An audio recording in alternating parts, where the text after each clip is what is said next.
सन 1650 के दशक के मध्य तक भारत के पश्चिमी दक्कन में सत्ता संतुलन बदलने लगा था। छत्रपति शिवाजी महाराज ने तोरना, राजगढ़, कोंढाना यानी सिंहगढ़, पुरंदर, प्रतापगढ़ जैसे दुर्गों पर अधिकार कर बीजापुर की आदिल शाही की प्रभुसत्ता को सीधी चुनौती दी थी। यह केवल सैन्य विस्तार नहीं था, बल्कि स्वराज्य की वैचारिक घोषणा थी। स्थानीय भूमि, जनता और न्याय पर आधारित शासन। इस चुनौती को कुचलने के लिए बीजापुर ने अपने सबसे क्रूर और अनुभवी सेनापति अफजल खान को नियुक्त किया। अफजल खान केवल सैन्य शक्ति लेकर नहीं आए, वह आतंक, अपमान और मनोवैज्ञानिक युद्ध की रणनीति अपनाकर आया था। उसने जानबूझकर मराठा आस्था और मनोबल पर आघात किया। मार्ग में उसने तुलजापुर के भवानी मंदिर, पंढरपुर क्षेत्र के मंदिरों और आसपास के कई छोटे ग्राम देवता स्थलों में तोड़फोड़ की। उसका उद्देश्य स्पष्ट था, शिवाजी महाराज को धार्मिक और नैतिक रूप से उकसाना,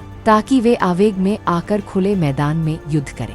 इतिहास में दर्ज है कि अफजल खान शिवाजी महाराज को पहाड़ी चूहा, जंगल का लुटेरा और बीजापुर का बागी जमींदार कहकर संबोधित करता था। यह भाषा केवल व्यक्तिगत अपमान नहीं थी, बल्कि मराठा नेतृत्व को नीचा दिखाने का प्रयास था। शिवाजी महाराज ने इस उकसावे का उत्तर भावनाओं से नहीं, रणनीति से दिया। वे जानबूझकर पीछे हटते गए और अफजल खान को सह्याद्री की दुर्गम पहाड़ियों में खींच लाए। अफजल खान की विशाल सेना, जिसमें भारी घुड़सवार, तोपखाना और विदेशी सैनिक शामिल थे, इस भूभाग के लिए अनुपयुक्त थी। शिवाजी महाराज ने अपने लिए युद्ध स्थल चुना प्रतापगढ़ किला, जो घने जंगलों, तीव्र ढलानों और संकरे रास्तों से घिरा हुआ था। ये किला स्वयं शिवाजी महाराज ने रणनीतिक दृष्टि से बनवाया था। अफजल खान ने अंततः व्यक्तिगत भेंट का प्रस्ताव रखा। उसने संदेश भिजवाया कि वह झगड़ा समाप्त कर समझौता चाहता है। शर्त रखी गई कि दोनों पक्ष निहत्थे होंगे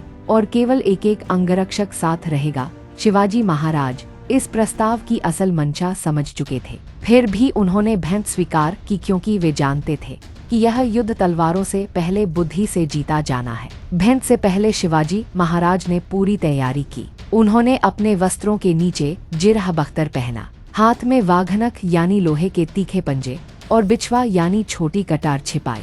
उनके अंगरक्षक जीवा महाला को विशेष निर्देश दिए गए। साथ ही मराठा सेना को पहले से ही जंगलों और घाटियों में तैनात कर दिया गया। नेतृत्व समाप्त होते ही हमला करने के स्पष्ट आदेश थे। भेंट के समय जैसे ही अफजल खान ने आलिंगन के बहाने शिवाजी महाराज को जकड़कर छिपे हुए खंजर से वार किया। वह वार जिरह बख्तर पर निष्फल हो गया। उसी क्षण शिवाजी महाराज ने वाघनख से अफजल खान के पेट पर प्रहार किया और बिछवा से निर्णायक वार किया। गंभीर रूप से घायल अफजल खान बाहर की ओर लड़खड़ाता हुआ निकला और वहीं गिर पड़ा। उसके साथ आए अंगरक्षक को जीवा महाला ने तुरंत समाप्त कर दिया। यह संकेत था पहले से तय योजना के अनुसार मराठा सैनिक चारों ओर से टूट पड़े। जंगल, पहाड़ और घाटियां युद्धभूमि बन गईं। बिना सेनापति के बीजापुर की सेना में हड़कंप मच गया। भारी हथियार बेकार साबित हुए। मराठा सैनिकों ने पहले अधिकारियों और सेनानायकों को निशाना बनाया। कुछ ही समय में बीजापुर की पूरी टुकड़ी पराजित हो गई। प्रतापगढ़ का यह युद्ध केवल एक सैन्य विजय नहीं था, इसने बीजापुर की सबसे शक्तिशाली सैन्य टुकड़ी को नष्ट कर दिया। शिवाजी महाराज को दक्कन की राजनीति में